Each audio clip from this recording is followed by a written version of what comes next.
حضرت ابو ایوب روایت کرتے ہیں کہ میں نے رسول اللہ صلی اللہ علیہ وسلم سے سنا، فرماتے تھے اگر تم گناہ نہیں کرو گے تو اللہ تعالیٰ ایسے لوگ پیدا فرمائے گا جو گناہ کریں گے اور استغفار کریں گے، اللہ تعالیٰ ان کو معاف فرما دے گا. یعنی اللہ تعالیٰ کو بخشش کی دعا کرنا اور اپنے لیے استغفار کرنا اتنا پسند ہے کہ ان لوگوں سے زیادہ پیارے ہیں اس کو وہ لوگ کہ جو گناہ کر کے پھر اس سے بخشش مانگے بنسبت اس کے کہ کوئی یہ دعویٰ کرے کہ وہ گناہ کرتا ہی نہیں. اور اسی طرح ایک اور حدیث میں حضرت ابو ہریرہ بیان کرتے ہیں کہ رسول اللہ صلی اللہ علیہ وسلم نے فرمایا، اس ذات کی قسم جس کے ہاتھ میں میری جان ہے، اگر تم گناہ نہیں کرو گے تو اللہ تعالیٰ تم کو لے جائے گا، تمہاری جگہ ان لوگوں کو لائے گا جو گناہ کریں گے پھر بخشش مانگیں گے، بس اللہ تعالیٰ ان کو معاف فرما دے گا. حضرت ابو ہریرہ بیان کرتے ہیں، یعنی اس حدیث کا یہ مطلب نہیں کہ انسان سوچے اچھا پھر میں کون سا گناہ کروں اور میرے لیے تو اب کھلی چھٹی ہو گئی ہے کہ جو چاہوں کروں. یہ نہیں، انسان کو اللہ تعالیٰ کے حضور ڈرتے ہوئے ہی، یعنی جب آپ باب الرجا پڑھیں تو پیچھے سے باب الخوف بھی پڑھ لیں کہ اللہ تعالیٰ جہاں بہت رحمت کرنے والے ہیں وہاں بہت شدید بھی ہیں. اور خاص طور پر گناہ کرتے وقت انسان کو یہ ضرور سوچ لینا چاہیے کہ جو گناہ میں کرنے جا رہا ہوں کتنی بڑی ہستی کی شان میں گستاخی ہے. کیونکہ انسان کو یہ نہیں دیکھنا چاہیے کہ گناہ کتنا چھوٹا ہے یا کتنا بڑا ہے، یہ دیکھنا چاہیے کہ جس رب کی نافرمانی ہو رہی ہے وہ رب کتنا عظیم ہے. اور آپ دیکھیں کہ جب آپ کی بات نہیں مانی جاتی، جیسے آپ کے بچے ہی ہوں یا آپ کے دوست احباب ہوں یا آپ کے شوہر ہی کیوں نہ ہو یا کوئی بھی، تو آپ کی فیلنگ یا آپ کے احساسات کیا ہوتے ہیں. تو اللہ تعالیٰ تو اپنے بندوں سے 70 ماؤں سے بڑھ کے پیار کرنے والا ہے. تو جب بندہ جان بوجھ کے گناہ کرتا ہے تو اللہ تعالیٰ کو بھی اس سے تکلیف پہنچتی ہے. اور پھر اگلی حدیث ہے، حضرت ابو ہریرہ بیان کرتے ہیں کہ ہم ایک جماعت حضور صلی اللہ علیہ وسلم کے ساتھ بیٹھے ہوئے تھے، ہمارے ساتھ حضرت ابو بکر، حضرت عمر بھی تھے. رسول اللہ صلی اللہ علیہ وسلم ہمارے درمیان سے اٹھے اور آپ کو ہم پر واپس تشریف لانے میں دیر ہو گئی. ہمیں خطرہ لاحق ہو گیا کہ کہیں ہماری غیر حاضری میں آپ کو قتل نہ کر دیا جائے. اس خیال سے ہم گھبرا کر کھڑے ہو گئے اور میں سب سے پہلے گھبرا کر اٹھا. چنانچہ میں حضور صلی اللہ علیہ وسلم کی تلاش میں نکلا یہاں تک کہ میں انصار کے باغ کے پاس پہنچا. راوی بیان کرتے ہیں کہ حضرت ابو ہریرہ نے لمبی حدیث بیان فرماتے ہوئے کہا کہ رسول اللہ صلی اللہ علیہ وسلم نے فرمایا، اے ابو ہریرہ جاؤ اور اس باغ کے پیچھے جس شخص کو ملو اس کو جنت کی بشارت دے دو، بشرطے کہ وہ اس بات کی گواہی دیتا ہو کہ اللہ کے سوا کوئی معبود نہیں، اس بات پر اس کا دل بھی یقین رکھتا ہو. یعنی پورے خلوص کے ساتھ وہ یہ بات کہنے والا ہو، نہ کہ صرف ظاہری طور پر. حضرت عبداللہ بن عمرو بن عاص بیان کرتے ہیں کہ نبی صلی اللہ علیہ وسلم نے حضرت ابراہیم علیہ السلام کے بارے میں اللہ عز و جل کا فرمان پڑھا کہ ابراہیم علیہ السلام نے کہا، اے میرے پروردگار، انہوں نے بہت لوگوں کو گمراہ کیا، بس جو شخص میری تابعداری کرے گا وہ مجھ سے ہے. پھر حضرت عیسیٰ علیہ السلام کا قول تلاوت کیا کہ آپ ان کو عذاب دیں تو یہ آپ کے بندے ہیں، اور اگر آپ ان کو معاف کر دیں گے تو آپ غالب حکمت والے ہیں. بس آپ نے اپنے ہاتھوں کو اٹھایا اور دعا کی، اے اللہ پاک میری امت کو معاف کر دیجئے، اور آپ رونے لگ گئے. اللہ عز و جل نے فرمایا، اے جبریل علیہ السلام محمد صلی اللہ علیہ وسلم کے پاس جاؤ اور ان سے پوچھو کہ آپ کس لیے رو رہے ہیں، حالانکہ اللہ تعالیٰ خود خوب جانتا ہے. بس آپ کے پاس جبریل علیہ السلام آئے، رسول اللہ صلی اللہ علیہ وسلم نے اس کو بتا دیا جو آپ نے دعا کی تھی، اور اللہ خوب جانتا ہے کہ آپ نے کیا دعا کی تھی. تو اللہ تعالیٰ نے فرمایا، اے جبریل تم محمد صلی اللہ علیہ وسلم کے پاس جاؤ اور ان سے کہو کہ ہم آپ کو آپ کی امت کے بارے میں خوش کر دیں گے اور آپ کو غم میں مبتلا نہیں کریں گے. اس سے آپ اندازہ لگائیں کہ حضور صلی اللہ علیہ وسلم کے ہم پر کتنے احسانات ہیں اور کتنا وہ اپنی امت کے بارے میں فکر مند ہوتے تھے اور کتنا اپنی امت کے مستقبل کے بارے میں خوف رکھتے تھے کہ اللہ تعالیٰ کا غضب جو اتنا شدید ہے، اگر امت اس میں گرفتار ہو گئی تو چھوٹ کس طرح ہوگی. اور آپ ہمارے لیے دعائیں کرتے تھے، لیکن میں اور آپ سوچیں کہ ہم آپ صلی اللہ علیہ وسلم کے لیے کتنا درود پڑھتے ہیں، ہم آپ کے لیے کتنا درود بھیجتے ہیں اور آپ پر کتنا سلام پڑھتے ہیں. یہ کوتاہی ہونی نہیں چاہیے، کیونکہ آپ کے لیے جب درود شریف پڑھا جاتا ہے تو ایک دفعہ پڑھنے سے 10 رحمتیں لازم آتی ہیں. پھر اسی طرح حضرت معاذ بن جبل روایت کرتے ہیں کہ میں ایک گدھے پر نبی صلی اللہ علیہ وسلم کے پیچھے بیٹھا ہوا تھا. آپ نے فرمایا، اے معاذ کیا تجھے معلوم ہے کہ اللہ کا اس کے بندوں پہ کیا حق ہے اور بندوں کا حق اللہ پر کیا ہے؟ میں نے عرض کی کہ اللہ اور اس کے رسول خوب جانتے ہیں. آپ نے فرمایا، اللہ کا بندوں پہ یہ حق ہے کہ وہ اس کی عبادت کریں اور اس کے ساتھ کسی چیز کو شریک نہ ٹھہرائیں، اور بندوں کا حق اللہ پر یہ ہے کہ اللہ پاک اس انسان کو عذاب میں مبتلا نہیں کرے گا جو اس کے ساتھ کسی کو شریک نہ ٹھہرائے گا۔ میں نے عرض کیا یا رسول اللہ صلی اللہ علیہ وسلم، کیا میں لوگوں کو اس کی خوشخبری نہ دے دوں؟ آپ نے فرمایا خوشخبری نہ دو، اس لیے کہ لوگ اس پر بھروسہ کر بیٹھیں گے اور عمل چھوڑ دیں گے، یعنی پھر کام نہیں کریں گے اور کہیں گے کہ بس چونکہ ہم کلمہ پڑھ رہے ہیں یہی ہمارے لیے کافی ہے۔ اور آج شاید ہمارے دور کی امت نے بھی یہی سوچ رکھا ہے، چونکہ ہم کلمہ پڑھتے ہیں اس لیے۔ لیکن سوچنا یہ چاہیے کہ ہم نے کلمہ کتنے شعور اور کتنے خلوص کے ساتھ پڑھا ہے۔ ہم تو اس لیے پڑھتے ہیں کہ مسلمانوں کے گھر میں پیدا ہو گئے، ہم نے اپنی ایفرٹ اور اپنے شوق اور اپنی محبت کے ساتھ کتنا اللہ تعالیٰ کا حق ادا کیا ہے، اس چیز کی طرف بھی توجہ لازم ہے۔ اور پھر آپ دیکھیں کہ جیسے سورۃ الکہف کی آخری آیت ہے، اس کا شان نزول میں یہ بتایا جاتا ہے، ایک روایت میں آتا ہے کہ ایک شخص حضور صلی اللہ علیہ وسلم کے پاس حاضر ہوا اور کہنے لگا کہ اللہ کے رسول صلی اللہ علیہ وسلم، میں جب کوئی کام کرتا ہوں تو میں چاہتا ہوں کہ دنیا میں بھی میری اس سے شہرت ہو اور آخرت میں بھی اس کا اجر ملے، تو کیا مجھے اجر ملے گا؟ کیا مجھے اس پر ثواب ہوگا؟ تو اس پر حضور صلی اللہ علیہ وسلم خاموش ہو گئے۔ پھر یہ آیت نازل ہوئی جو آپ نے پڑھ کر سنائی، من کان یرجو لقاء ربہ فلیعمل عملا صالحا ولا یشرک بعبادۃ ربہ احدا۔ جو شخص اپنے رب سے ملاقات کی امید رکھتا ہو اسے چاہیے کہ نیک عمل کرتا رہے، فلیعمل یعنی عمل کرتا رہے یا کرے، عملا صالحا نیک عمل، اور کیا نہ کرے، ولا یشرک بعبادۃ ربہ احدا، اور اپنے رب کی عبادت میں کسی کو شریک نہ ٹھہرائے۔ اور رب کی عبادت میں یعنی جو بھی عبادت یعنی جو بھی اطاعت اور جو بھی نیکی کا کام انسان اللہ کی خوشی کے لیے کرے، پھر اس میں کسی اور کی خوشی کی پرواہ نہ کرے یا اس کو شامل نہ کرے۔ اگلی حدیث حضرت براء بن عازب سے روایت ہے، نبی صلی اللہ علیہ وسلم نے فرمایا، مسلمان سے جب قبر میں سوال کیا جاتا ہے تو وہ گواہی دیتا ہے کہ اللہ کے سوا کوئی معبود نہیں اور محمد صلی اللہ علیہ وسلم اللہ پاک کے رسول ہیں۔ اللہ کا ارشاد خدا مومنوں کے دلوں کو ٹھیک اور پکی بات سے دنیا کی زندگی میں بھی مضبوط رکھتا ہے اور آخرت میں بھی رکھے گا۔ یہ ارشاد اللہ تعالیٰ کا ارشاد اس کے مطابق ہے۔ مراد یہ ہے کہ جو شخص دنیا میں ایمان پر قائم رہا، قبر کے اندر جب اس سے سوال کیے جائیں گے تو اس کی وجہ سے وہاں بھی وہ ثابت قدم رہے گا۔ حضرت انس رسول اللہ صلی اللہ علیہ وسلم سے روایت کرتے ہیں، آپ نے فرمایا کہ کافر جب کوئی نیک کام کرتا ہے تو اس کی وجہ سے اس کو دنیا ہی میں مزہ چکھا دیا جاتا ہے، دنیا میں ہی کوئی نہ کوئی اس کے لیے خیر خواہی بھلائی پیدا کر دی جاتی ہے، اور مومن کے لیے اللہ پاک اس کی نیکیوں کا آخرت میں ذخیرہ بناتے ہیں اور اس کی فرما برداری کی وجہ سے دنیا میں بھی رزق دیتے ہیں۔ ایک روایت میں ہے، بے شک اللہ کسی مومن کی نیکی کو رائے گاہ نہیں کرتا، دنیا میں بھی اس کو بدلہ ملتا ہے اور آخرت میں بھی اس کو بدلہ ملے گا، لیکن کافر ان نیکیوں کی وجہ سے جو اس نے اللہ کے لیے کی تھی دنیا میں رزق دیا جاتا ہے، اور جب وہ آخرت کی طرف جائے گا تو اس کے پاس کوئی نیکی ایسی نہیں ہوگی کہ جس کا اسے بدلہ دیا جائے، یعنی کافر کی ہر نیکی کا بدلہ دنیا ہی میں دے دیا جاتا ہے۔ حضرت جابر بیان کرتے ہیں کہ رسول اللہ صلی اللہ علیہ وسلم نے فرمایا کہ جو شخص 5 نمازیں ادا کرے اس کی مثال اس بڑی نہر کی طرح ہے جو تم میں سے کسی ایک کے دروازے پر جاری ہو اور وہ روزانہ 5 دفعہ اس میں نہاتا ہو، یعنی نماز بھی گناہوں سے انسان کو پاک صاف کر دیتی ہے۔ اب آپ دیکھیں کہ حضور صلی اللہ علیہ وسلم نے اتنی بشارتیں دیں کہ اللہ تعالیٰ کلمہ پڑھنے والے مسلمان کو معاف کر دے گا، لیکن آپ ایک مثال ایسی نہیں ڈھونڈ سکتے صحابہ کرام کی زندگی میں کہ جس سے انہوں نے ان احادیث کا مطلب یہ سمجھا ہو کہ چاہے نماز پڑھے یا نہ پڑھے اللہ تعالیٰ معاف کر دے گا، کیونکہ ہمیں کوئی صحابی ایسے نہیں ملتے کہ جنہوں نے جان بوجھ کر کوئی ایک نماز بھی چھوڑ دی ہو۔ لیکن ہمارے فہم میں یا ہماری سمجھ میں غلطی ہو گئی، ہم نے ان احادیث کا اور ان باتوں کا مطلب یہ سمجھ لیا کہ صرف زبان سے لا الہ الا اللہ کہہ دو اور کچھ کام کرنے کی ضرورت نہیں، چاہے نماز پڑھو یا نہ پڑھو، روزہ رکھو یا نہ رکھو، فرائض ادا کرو یا نہ کرو، بخشش لازم ہے۔ یہ ان احادیث کا مطلب نہیں۔ اگر یہ ان کا مطلب ہوتا تو کیا صحابہ کرام کو سمجھ نہیں آئی تھی اور وہ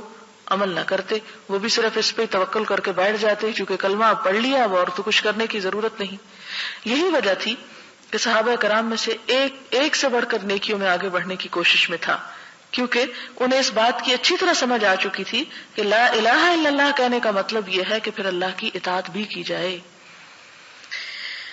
پھر اسی طرح آپ صلی اللہ علیہ وسلم بیان کرتے ہیں کہ جو مسلمان مر جاتا ہے اور اس کے جنازے میں 40 آدمی شریک ہوتے ہیں جو اللہ کے ساتھ کسی کو شریک نہ بناتے ہوں،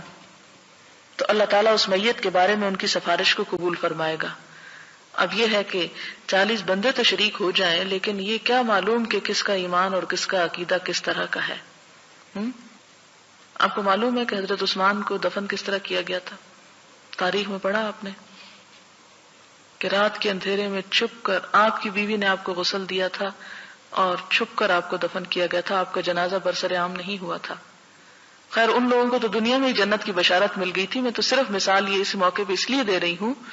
کہ ضروری نہیں کہ ہم اس انتظار میں بیٹھ جائیں کہ ہمارے 40 لوگ ہمارا جنازہ پڑھیں گے تو ہم بخشے جائیں گے۔ پہلے تو ہمیں کوئی گارنٹی نہیں کہ معلوم نہیں موت کہاں آتی ہے۔ اب دیکھیں کئی ایسے لوگ بےچارے فوت ہو جاتے ہیں، سمندر کی لہروں میں بہہ جاتے ہیں، کہیں اور کریش ہو جاتے ہیں کہ پھر ان کا جنازہ بھی نہیں پڑھا جاتا، یا کسی کو ایسے لاسٹ ایسی جگہ پہ گم ہو جاتے ہیں، ایسی جگہ پہ موت واقع ہو جاتی ہے کہ ڈھونڈنے سے میت بھی نہیں ملتی، تو جنازہ کہاں کا۔ تو اس لیے ان چیزوں پہ بھروسہ کر کے انسان کو عمل نہیں چھوڑ دینا چاہیے۔ لیکن یہاں یہ صرف امید دلانے والی بات ہے کہ اللہ تعالیٰ سے امید رکھنی چاہیے، اور دوسری بات یہ کہ انسان کو کوشش کرنا چاہیے کہ اس کے آس پاس اس کے ماحول میں ایسے لوگوں کی کثرت ہو، اس کا اٹھنا بیٹھنا، اس کی دوستی، اس کی تعلق ایسے لوگوں کے ساتھ ہو کہ جو اللہ تعالیٰ کے ساتھ شرک نہ کرنے والے ہوں اور نیکی پر قائم رہنے والے ہوں، کیونکہ عموماً جنازہ تو پھر وہی پڑھتے ہیں جو کسی کے ساتھ کوئی تعلق رکھتے ہیں۔ ہمارے ہاں تو یہ ہے کہ اگر سڑک پہ جاتے ہوئے دیکھ بھی رہے ہوں کہ کوئی جنازہ پڑھا جاتا ہے تو اس لیے لوگ آگے نہیں بڑھتے کہ وہ ہمارا کیا لگتا ہے، تو صرف وہ تعلق اور رشتہ داری یا کسی دوستی یا کسی محبت کی بنیاد پر۔ تو اس لیے انسان کی تعلق اگر دوستی ایسے لوگوں کے ساتھ ہے جو دنیا سے جانے کے بعد بھی انہیں دعائیں میں شریک رکھیں اور ان کے جنازے میں ان کی خلوص کے ساتھ مانگیں۔ ایک موقع پر حضور صلی اللہ علیہ وسلم نے کسی صحابی کا جنازہ پڑھا اور اتنی اچھی دعا کی کہ ایک اور صحابی ہے، مجھے نام یاد نہیں، اس وقت انہوں نے یہ خواہش کی کہ میرا آج یہ دل چاہتا تھا کہ کاش یہ میت میں ہوتا اور مجھ پر اللہ کے رسول صلی اللہ علیہ وسلم اس طرح کی دعائیں پڑھتے۔ تو یہ قسمت کی بات ہوتی ہے کہ کسی کو کیا نصیب ہو جائے، اور وہ بھی اللہ تعالیٰ اپنی رحمت پھر اسی لیے کرتا ہے کہ وہ بندے اللہ تعالیٰ کی رحمت کو دعوت دیتے ہیں اور اس کے لیے فریادیں کرتے ہیں۔ پھر حضرت عبداللہ بن مسعود بیان کرتے ہیں کہ ہم نبی صلی اللہ علیہ وسلم کے ساتھ 40 انسان ایک خیمے میں تھے۔ آپ نے فرمایا کیا تم اس بات پر راضی ہو کہ تم تمام جنت والوں میں 1/4 ہو، یعنی جنت میں جتنے لوگ جائیں 1/4 تم لوگ ہو۔ ہم نے عرض کیا جی ہاں ہم راضی ہیں۔ آپ نے فرمایا کیا تم اس بات پر راضی ہو کہ تم تمام اہل جنت میں 1/3 ہو، یعنی تیسرا حصہ ہو، چوتھا نہیں۔ ہم نے عرض کیا جی ہاں ہم راضی ہیں۔ آپ نے فرمایا اس ذات کی قسم جس کے ہاتھ میں محمد صلی اللہ علیہ وسلم کی جان ہے، میں امید کرتا ہوں کہ تم تمام اہل جنت سے نصف ہوگے، یعنی امت محمد صلی اللہ علیہ وسلم جنت والوں کا آدھا حصہ ہوگی، امید کرتا ہوں۔ اور یہ اس طرح ہے کہ جنت میں مسلمان کے سوا کوئی داخل نہ ہو سکے گا، اور تمہاری مثال مشرکین کے مقابلے میں اس سفید بال کی طرح ہے جو سیاہ رنگ والے بیل کے چمڑے میں ہوتا ہے۔ اندازہ کریں کہ دنیا میں مشرکین کی اتنی کثرت ہوگی کہ اس میں خالص عقیدے والے اس طرح ہوں گے کہ جیسے سیاہ بیل کے اندر جسم پر ایک سفید بال۔ اب نسبت دیکھیں کیا ہے، یعنی صرف زبان سے یہ کہہ دینا کہ لا الہ الا اللہ یہ کافی نہیں ہے، انسان کو ہر دم کوشش کرنی چاہیے کہ کہیں اس کی زبان سے کہیں اس کے عمل میں کوئی ایسا شرک کا عمل جو ہے وہ داخل نہ ہو جائے۔ آپ دیکھیں کہ ایک شخص حضور صلی اللہ علیہ وسلم کے پاس آتا ہے اور کہتا ہے کہ جو اللہ چاہے اور جو آپ چاہیں۔ آپ صلی اللہ علیہ وسلم کا چہرہ بدل جاتا ہے اور آپ فرماتے ہیں اجعلتنی للہ ندن، کیا تم نے مجھے اللہ کا شریک بنا دیا؟ نہیں، یوں کہو کہ جو اللہ چاہے اور بس، مجھے ساتھ شریک نہ کرو۔ اور پھر اسی طرح ایک اور جگہ پر آتا ہے اس طرح کہنا بھی شرک میں شامل ہو جاتا ہے کہ اگر کتا نہ ہوتا تو میرے گھر میں چور داخل ہو جاتے، یعنی اس قسم کے کلام میں اس طرح کی شرکیہ باتیں جو ہیں ان سے بھی منع کیا گیا۔ اور اسی طرح نماز روزہ جو بھی نیکی انسان کرے صرف خدا کی رضا کے لیے کرے، اس لیے نہ کرے کہ لوگوں کے درمیان اس کو نیکی کی شہرت حاصل ہو۔ تو یہاں پر آپ دیکھیں کہ آپ نے فرمایا، یہ دوبارہ آپ دیکھیں تاکہ اچھی طرح سمجھ میں آئے کہ تمہاری مثال مشرکین کے مقابلے میں، یعنی جنت میں جانے والے اہل ایمان کی مثال مشرکین کے مقابلے میں اس سفید بال کی طرح ہے جو سیاہ رنگ والے بیل کے چمڑے میں ہوتا ہے۔ چمڑا یعنی اسکن کے اوپر جتنے بال اگے ہوتے ہیں ان میں سے ایک سفید بال کی طرح، یا اس سیاہ بال کی طرح جو سرخ رنگ کے بیل کے چمڑے میں ہوتا ہے۔ یعنی باقی سارے کا سارا بال سرخ ہے، ایک بال سیاہ ہے، یا باقی سارے کا سارا سیاہ ہے اور ایک بال سفید ہے۔ حضرت ابو موسیٰ اشعری بیان کرتے ہیں کہ رسول اللہ صلی اللہ علیہ وسلم نے فرمایا، جب قیامت کا دن ہوگا تو اللہ تعالیٰ ہر مسلمان کو ایک یہودی یا عیسائی دے کر فرمائے گا کہ دوزخ سے تیرا نجات حاصل کرنا اس کے بدلے میں ہے۔ ایک روایت میں نبی صلی اللہ علیہ وسلم نے فرمایا کہ مسلمان قیامت کے دن پہاڑوں جیسے گناہوں کو لے کر آئیں گے، لیکن اللہ تعالیٰ ان کو معاف کر دے گا، یعنی ان کے ایمان کی وجہ سے اور ان کی توحید کی وجہ سے۔ اور پھر یہ کہ یہ دفع الی کل مسلم، اس کا مطلب حضرت ابو ہریرہ کی حدیث سے واضح ہو رہا ہے کہ ہر آدمی کے لیے ایک مقام جنت میں ہے اور ایک جہنم میں۔ پس ایماندار انسان جب جنت میں داخل ہو جائے گا تو کافر اس کی جگہ دوزخ میں جائے گا۔ وہ حدیث آپ کو یاد ہوگی کہ حضور صلی اللہ علیہ وسلم نے فرمایا کہ جب بندہ قبر میں ہوتا ہے تو اس کا ٹھکانہ جو ہے وہ جنت یا دوزخ جو بھی ہوتا ہے اسے دکھایا جاتا ہے، اور اس کے ساتھ اس کو اگر جنتی ہے تو دکھایا جاتا ہے، اگر تم جہنمی ہوتے تو وہ تمہارا ٹھکانہ ہوتا ہے، اور اسی طرح جو جہنم کا شخص ہوتا ہے اس کو دکھایا جاتا ہے اگر تم جنتی ہوتے تو تمہارا جنت میں وہ جگہ تھی۔ اب قیامت کے دن ان جگہوں کا تبادلہ ہو جائے گا، مسلمان کے مومن کے جہنم والی جگہ پر کافر چلا جائے گا، اور کافر کے لیے جو جنت کا ٹکڑا رکھا ہوا تھا اور وہ اس کا اہل نہیں بنا، اس کی جگہ مسلمان چلا جائے گا، وہ تبادلہ ہو جائے گا اس طرح۔ اب آپ دیکھیں کہ جنت اور جہنم جیسا کہ آپ صلی اللہ علیہ وسلم نے فرمایا کہ چٹیل میدان ہے، اس کے سوا کچھ نہیں، تمہاری نیکیاں یا برائیاں اس میں وہ جو کچھ اگا دیتی ہیں جو تم چاہتے ہو، یعنی جیسے تم عمل کرو گے ویسے ہی وہ۔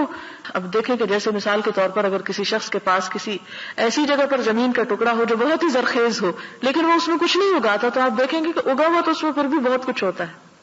قدرتی بارشوں کی وجہ سے، لیکن جھاڑ جھنکاڑ کانٹے خضرا پودے بیکار قسم کے اگاتے ہیں۔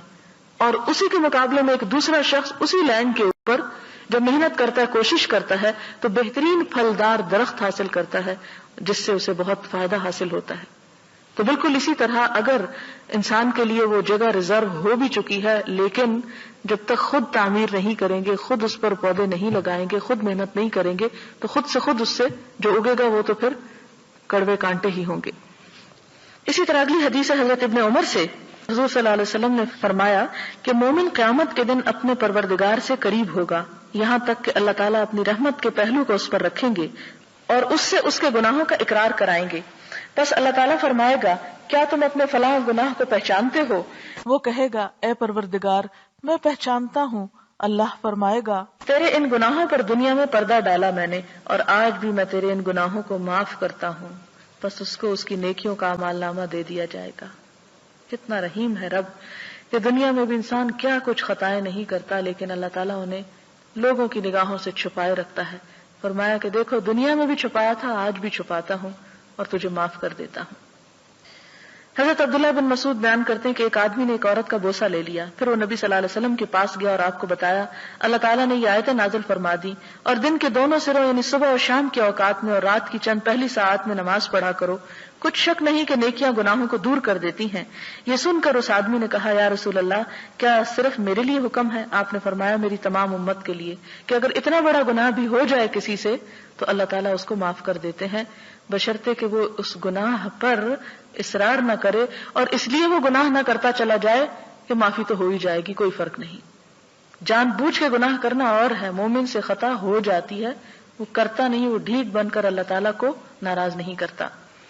حضرت انس بیان کرتے ہیں کہ ایک آدمی نبی صلی اللہ علیہ وسلم کی خدمت میں حاضر ہو کر کہنے لگا یا رسول اللہ میں حد کے کام کو پہنچا ہوں، یعنی مجھ سے جرم ہوا ہے کہ مجھ پہ حد جاری ہو، اس پر لہٰذا مجھ پہ حد قائم کریں۔ اسی اسنا میں نماز کا وقت ہو چکا تھا، اس آدمی نے رسول اللہ صلی اللہ علیہ وسلم کے ساتھ نماز ادا کی۔ جب نماز ختم ہو چکی تو اسی آدمی نے عرض کیا یا رسول اللہ میں حد کے کام کو پہنچا ہوں، مجھ پر اللہ کی کتاب کا حکم نافذ فرمائیں۔ آپ نے فرمایا کیا تو ہمارے ساتھ نماز میں موجود تھا؟ اس نے کہا جی ہاں۔ فرمایا تجھے معاف کر دیا گیا۔ اور اس میں حد سے مراد یہ ہے کہ ایسا گناہ جو قابل تعزیر ہے،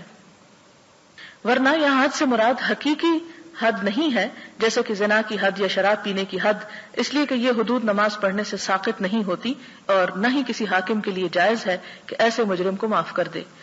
اور اس کے بارے میں آپ دیکھیں کہ حضور صلی اللہ علیہ وسلم کے طرز عمل سے یہ بات ثابت ہے کہ آپ نے حدود نافذ کی۔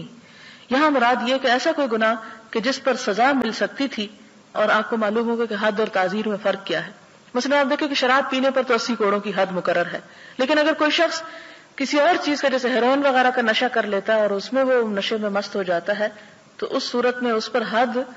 شراب والی نافذ نہیں ہوگی بلکہ تعزیر ہوگی. تعزیر سے مراد یہ ہے کہ حاکم وقت فیصلہ کرے گا کہ اس کا یہ جرم کس وجہ سے ہے، کس درجے کا ہے اور اس پر اس کو کتنی سزا ملنی چاہیے. تو یہاں پر یہ کہ اس سے کوئی ایسا گناہ سرزد ہوا تھا کہ جس پر اسے سزا دی بھی جا سکتی تھی اور معاف بھی کی جا سکتی تھی، لیکن حدود جو ہیں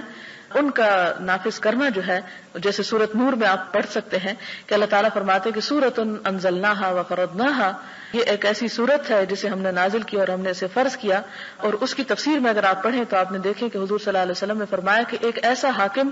جو کسی حد میں اگر 1 کوڑے کا اضافہ کرتا ہے تو وہ بھی جہنم میں ہے، اور اگر 1 کوڑے کی کمی کر دیتا ہے تو وہ جہنم میں. قیامت کے دن جب اللہ تعالیٰ اس سے پوچھیں گے کہ تم نے ایسا کیوں کیا، تو جس نے زیادہ کی ہوگی وہ کہے گا کہ اس لیے تاکہ لوگ عبرت پکڑے. تو آپ نے فرمایا، اللہ تعالیٰ فرمائے گا کہ نہیں، تجھے یہ اختیار نہیں کہ تو اس میں 1 کی بھی اضافہ کر. اور اگر کسی نے 99 مارے اور 100 چھوڑ دیا، اگر 100 کوڑے پڑنے تھے تو وہ اللہ تعالیٰ کو عرض کرے گا کہ میں نے رحم کہا کہ 1 معاف کر دیا. تو اللہ تعالیٰ فرمائیں گے کہ تجھے اختیار نہیں تھا کہ تو معاف کر دیتا. لہٰذا اللہ تعالیٰ کی حدود کو جہاں تک نافذ کرنے کا تعلق ہے وہ تو نافذ ہوں گی ہی، لیکن یہاں حد کا لفظ اپنے ٹیکنیکل ٹرم میں نہیں آیا بلکہ عام معنی میں آیا کہ اللہ کے رسول صلی اللہ علیہ وسلم مجھ سے کوئی گناہ ہو گیا، آپ مجھے سزا دیں تاکہ میرا گناہ دھل جائے. تو اس سے آپ اندازہ لگائیں کہ صحابہ کرام جان بوجھ کے گناہ نہیں کرتے تھے، اگر ہو بھی جاتا تو پھر فوراً آ جاتے اللہ کے رسول صلی اللہ علیہ وسلم کے پاس کہ دنیا میں ہی ابھی سزا مل جائے. اس سے یہ پتہ چلتا ہے کہ اس کا یہ مطلب نہیں کہ انسان اس امید پر ٹھنڈے دل سے گناہ کرے کہ کیونکہ معاف ہونا ہے اس لیے میں گناہ کر لوں پھر معافی مانگ لیں گے. جیسے کہ وہ حضرت یوسف علیہ السلام کے بھائیوں نے کہا تھا کہ تم کیا کرو، یوسف کو قتل کر دو، وَتَكُونُوا مِن بَعْدِهِ قَوْمًا صَالِحِينَ، اور اس کے بعد تم نیک بن جانا. تو یہ کس کو دھوکہ دیتا ہے انسان؟ اللہ تعالیٰ کو نہیں. انسان اگر کبھی انسان ہونے کے ناطے جب خطا کر لیتا ہے تو ان گناہوں کی بخشش کا یہاں پر ذکر کیا جا رہا ہے. پھر حضرت انس بن مالک بیان کرتے ہیں کہ رسول اللہ صلی اللہ علیہ وسلم نے فرمایا، بے شک اللہ تعالیٰ اس بندے سے راضی ہوتا ہے جو کھانا تناول کرتا ہے تو الحمدللہ کہتا ہے، یا پانی پیتا ہے تو الحمدللہ کہتا ہے، یعنی نعمت کا پھر وہ ایک طرح سے شکر ادا ہو جاتا ہے. حضرت ابو موسیٰ روایت کرتے ہیں کہ نبی صلی اللہ علیہ وسلم نے فرمایا، بے شک اللہ رات کے وقت اپنے ہاتھ کو پھیلاتا ہے تاکہ دن بھر گناہ کرنے والے توبہ کریں، اور دن کو اپنا ہاتھ پھیلاتا ہے تاکہ رات بھر گناہ کرنے والے توبہ کر لیں. یہ سلسلہ قائم رہے گا جب تک کہ سورج مغرب کی طرف سے طلوع نہ ہو جائے. حضرت ابو نجیح عمر بن ابسہ السلمی روایت کرتے ہیں کہ دور جاہلیت میں سمجھتا تھا کہ لوگ گمراہی پر ہیں، چونکہ وہ بتوں کی پوجا کرتے تھے، اس لیے میرے نزدیک وہ صحیح دین پر نہ تھے. چنانچہ میں نے سنا کہ مکہ میں ایک آدمی ہے جو لوگوں کو نئی نئی خبریں دیتا ہے، یعنی حضور صلی اللہ علیہ وسلم کی طرف اشارہ ہے. میں اپنی سواری پر سوار ہو کر اس کے پاس گیا تو میں کیا دیکھتا ہوں کہ وہ رسول اللہ صلی اللہ علیہ وسلم ہیں، چھپ چھپ کر رہتے ہیں، اور اس کی قوم ان کی مخالفت میں بڑی دلیر ہے. میں ایک جگہ بلطائف الحیل میں ان کی خدمت میں حاضر ہوا. میں نے عرض کیا، یعنی آپ چونکہ چھپ چھپ کے عبادت کرتے تھے اس لیے خاص جگہ کا نام ہے کہ وہاں میں حاضر ہوا. میں نے عرض کیا کہ آپ کون ہیں؟ آپ نے فرمایا میں نبی ہوں. میں نے عرض کیا نبی کس کو کہتے ہیں؟ آپ نے فرمایا مجھے اللہ نے رسول بنا کر بھیجا ہے. میں نے عرض کیا کیا چیز دے کر بھیجا ہے؟ آپ نے فرمایا مجھے صلہ رحمی کرنے اور بتوں کو توڑنے کے لیے بھیجا ہے، نیز اس لیے کہ اللہ کو ایک سمجھا جائے، اس کے ساتھ کسی کو شریک نہ ٹھہرایا جائے. میں نے عرض کیا اس دین پر آپ کے ساتھی کون ہیں؟ فرمایا ایک آزاد ایک غلام. ان دنوں میں ابھی تک حضرت ابو بکر اور حضرت بلال اسلام کے دائرے میں داخل ہوئے تھے. میں نے عرض کیا میں آپ کا تابع دار ہوں. آپ نے فرمایا ان حالات میں آپ کے لیے میری تابع داری کرنا مشکل ہے. لوگوں کا جو میرے ساتھ طرز عمل ہے وہ آپ کے سامنے ہے. ابھی آپ اپنے گھر واپس چلے جائیں، جب آپ سنیں کہ مجھے غلبہ حاصل ہو چکا ہے تو میرے پاس آ جانا. وہ بیان کرتا ہے کہ میں اپنے گھر چلا گیا. جب رسول اللہ صلی اللہ علیہ وسلم ہجرت فرما کر مدینہ تشریف لے گئے تو ابھی تک میں گھر میں ہی تھا اور آپ کے بارے میں خبریں معلوم کرتا رہتا تھا اور لوگوں سے پوچھتا رہتا تھا، یہاں تک کہ میرے گھر والوں میں سے ایک جماعت مدینہ گئی. واپسی پر میں نے ان سے پوچھا کہ اس آدمی کا کیا حال ہے جو مدینہ میں آیا ہوا ہے. انہوں نے جواب دیا لوگ تیزی کے ساتھ اس کی طرف جا رہے ہیں. اس کی قوم نے اس کو قتل کرنے کا منصوبہ بنایا تھا لیکن وہ اسے قتل نہ کر سکے. یہ سن کر میں مدینہ آیا، آپ کی خدمت میں حاضر ہوا. عرض کیا یا رسول اللہ صلی اللہ علیہ وسلم آپ مجھے پہچانتے ہیں؟ فرمایا ہاں تو وہی انسان ہے جو مجھے مکہ میں ملا تھا. بس میں نے عرض کیا یا رسول اللہ صلی اللہ علیہ وسلم مجھ کو وہ باتیں بتلائیں جو اللہ نے آپ کو سکھائی ہیں اور میں ان باتوں کو نہیں جانتا، مجھ کو نماز کے بارے میں بتائیں۔ فرمایا صبح کی نماز ادا کرنے کے بعد جب تک سورج ایک نیزے کے برابر نہ ہو جائے نماز ادا کرنے سے بند رہو، اس لیے کہ سورج شیطان کے 2 سینگوں کے درمیان طلوع ہوتا ہے، اس وقت کافر اس کو سجدہ کرتے ہیں۔ اس کے بعد نماز پڑھو، اس لیے کہ نماز میں فرشتے حاضر ہوتے ہیں اور نماز پڑھنے والوں کے گواہ بنتے ہیں یہاں تک کہ نیزے کا سایہ تقریباً رہے، یعنی نصف النہار کے وقت۔ تو اس وقت بھی نماز پڑھنے سے رکے رہو، کیونکہ اس وقت جہنم زیادہ بھڑک رہی ہوتی ہے۔ جب سایہ ڈھل جائے تو نماز پڑھو، اس لیے کہ نماز میں فرشتے حاضر ہوتے ہیں اور نماز پڑھنے والوں کے گواہ بنتے ہیں یہاں تک کہ تو عصر کی نماز ادا کرے، پھر سورج کے غروب ہونے تک نماز پڑھنے سے رک جا یہاں تک کہ سورج ڈوب جائے، اس لیے کہ سورج شیطان کے 2 سینگوں کے درمیان ڈوبتا ہے اور اس وقت کافر اس کو سجدہ کرتے ہیں۔ راوی نے بیان کیا، میں نے عرض کیا اے اللہ کے نبی صلی اللہ علیہ وسلم مجھے وضو کے بارے میں کچھ بتائیں۔ فرمایا تم میں سے جو آدمی وضو کا پانی قریب کرتا ہے، کلی کرتا ہے، ناک میں پانی ڈالتا ہے، ناک صاف کرتا ہے تو اس کے چہرے، منہ، ناک کے گناہ گر جاتے ہیں، پھر جب چہرہ دھوتا ہے جس طرح اللہ نے حکم دیا تو چہرے کے گناہ داڑھی کے کناروں سے پانی کے گرنے کے ساتھ گر جاتے ہیں، پھر اپنے دونوں ہاتھوں کو کوہنیوں تک دھوتا ہے تو اس کے دونوں ہاتھوں کے گناہ اس کی انگلیوں سے پانی کے ساتھ گر جاتے ہیں، پھر اپنے سر کا مسح کرتا ہے تو اس کے سر کے گناہ اس کے بالوں کے کناروں سے پانی کے ساتھ گر جاتے ہیں، پھر اپنے دونوں پاؤں کو ٹخنوں تک دھوتا ہے تو اس کے دونوں پاؤں کے گناہ اس کی انگلیوں سے پانی کے ساتھ نکل جاتے ہیں۔ پس جب وہ نماز پڑھنے کے لیے کھڑا ہوتا ہے اللہ تعالیٰ کی حمد و ثنا کرتا ہے اور اس کی بزرگی بیان کرتا ہے جس طرح کہ اس کی شان کے لائق ہے، اور اپنے دل کو اللہ کی طرف متوجہ کرتا ہے، یعنی خشوع سے نماز پڑھتا ہے، تو وہ اپنے گناہوں سے اس طرح باہر نکل آتا ہے جیسا کہ وہ ماں کے پیٹ سے پیدا ہونے کے دن تھا۔ یعنی یہ عبادات جو ہیں یہ بھی انسان کے گناہوں کو دھونے کا سبب بنتی ہیں۔ عمرو بن ابسہ نے جب یہ حدیث ابو امامہ رسول اللہ صلی اللہ علیہ وسلم کے صحابی سے بیان کی تو ابو امامہ نے کہا اے عمرو بن ابسہ خیال کر، ایک ہی وقت میں تو اتنی باتوں کو بیان کر رہا ہے کہ آدمی کے اتنے گناہ دور ہو جائیں گے۔ عمر نے کہا اے ابو امامہ میں بوڑھا ہو چکا ہوں اور میری ہڈیاں کمزور ہو گئیں، میری موت کا وقت قریب آ چکا اور مجھے کچھ حاجت نہیں کہ میں اللہ اور اس کے رسول پر جھوٹ بولوں، یعنی میں تمہیں کوئی غلط حدیث نہیں سنا رہا۔ اگر میں نے اس حدیث کو رسول اللہ صلی اللہ علیہ وسلم سے 1 بار یا 2 بار یا 3 بار یہاں تک کہ 7 بار نہ سنا ہوتا تو میں اس حدیث کو کبھی بیان نہ کرتا، لیکن میں نے آپ سے یہ حدیث اس سے بھی زیادہ بار سنی ہے، اس لیے میں تمہیں سنا رہا ہوں کہ اس طرح انسان کے گناہ معاف ہوتے ہیں۔ اور پھر اگلی حدیث ہے حضرت ابو موسیٰ اشعری سے روایت ہے، کہتے ہیں کہ آپ صلی اللہ علیہ وسلم نے فرمایا جب اللہ تعالیٰ کسی امت پر رحمت کرنے کا ارادہ فرماتے ہیں تو امت سے پہلے ان کے نبی کی روح کو قبض فرما لیتے ہیں، پس نبی کو ان کے لیے بحیثیت منتظم ان سے پہلے بھیج دیتے ہیں، اور جب کسی امت کی بربادی کا ارادہ کرتے ہیں تو نبی کی زندگی ہی میں ان کو عذاب میں مبتلا کرتے ہیں، اور نبی زندہ ہوتا ہے، ان کی تباہی اور بربادی کو دیکھ رہا ہوتا ہے اور ان کی تباہی سے اس کی آنکھوں کو ٹھنڈک نصیب ہوتی ہے، اس لیے کہ یہ لوگ نبی کو جھٹلاتے رہے اور اس کے حکم کی نافرمانی کرتے رہے۔ اگلا باب جو ہے یہ امید کے بارے میں ہے، اور پھر اس سے اگلا جو ہے خوف اور امید دونوں کو ایک ساتھ رکھنے کا بیان ہے، اور یہیں سے پتہ چلتا ہے کہ دین اعتدال کا دین ہے، ایک بیلنس دین ہے۔ اس میں ایسا نہیں کہ انسان خوف سے مایوس ہو جائے یا امید سے پھر بے پرواہ ہو جائے اور ہر غلط کام کرے، بلکہ اصل ایمان جو ہے خوف اور امید دونوں کے درمیان ہے۔ وآخر دعوانا ان الحمد للہ رب العالمین۔ سبحان اللہ وبحمدہ عدد خلقہ ورضا نفسہ وزنة عرشہ ومداد کلماتہ سبحان اللہ العظیم سبحان اللہ والحمد للہ ولا الہ الا اللہ واللہ اکبر ولا حول ولا قوة الا باللہ العلی العظیم۔ اللہم صل علی محمد وعلی آل محمد كما صلیت علی ابراہیم وعلى آل إبراهيم إنك حميد مجيد۔ اللهم بارك على محمد وعلى آل محمد كما باركت على إبراهيم وعلى آل إبراهيم إنك حميد مجيد۔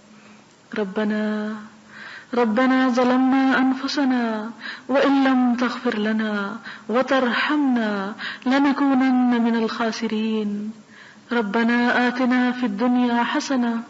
وفي الآخرة حسنة وقنا عذاب النار۔ ربنا لا تزغ قلوبنا بعد إذ هديتنا وهب لنا من لدنك رحمة إنك أنت الوهاب۔ ربنا أفرغ علينا صبرا وثبت أقدامنا فانصرنا على القوم الكافرين ربنا افرغ علينا صبرا وتوفنا مسلمين ربنا هب لنا من ازواجنا وذرياتنا قرة اعين واجعلنا للمتقين اماما